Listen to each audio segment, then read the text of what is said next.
5 তারিখ শিক্ষক দিবসের দিনটা প্রতি বছর আমাদের বাড়িতে তাড়াহুড়ো লেগেই থাকে, কারণ ছোট্ট ছোট্ট আমার সব স্টুডেন্টগুলো বাড়িতে খাওয়া দাওয়া করে, সেই জন্য আমি আর মা সকাল থেকে উঠে থেকে সমস্ত রান্নার জোগাড় করে থাকি।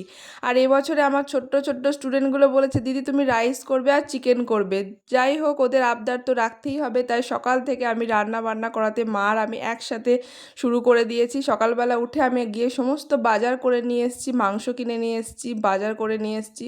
মা এখানে আমাকে সাহায্য না করলে একা হাতে এতজনকার রান্না আমি হয়তো করে উঠতে পারতাম না। চিকেনটা আমি করেছি আর রাইসটা মা করেছে সমস্ত কিছু নিজের হাতে। আর দেখো এখানে চিকেনের কালারটা কি সুন্দর এসছে না, খুব যত্ন সহকারে আজকে ওদের জন্য রান্না করেছি, যেহেতু ওরা আবদার করেছে আমার কাছে। সারা দুপুর ধরে ওদের জন্য রান্না করেছি, আর আমি আর মা একা হাতে সমস্ত কিছু করেছি বলে মনেই হচ্ছে না। কেন বলো তো? কারণ ছোট্ট ছোট্ট ছেলে মেয়েগুলো যে খাবে, ওদের একটা আনন্দতেই যেন আমাদের সব কিছু কষ্ট একদম মুছে গেছে।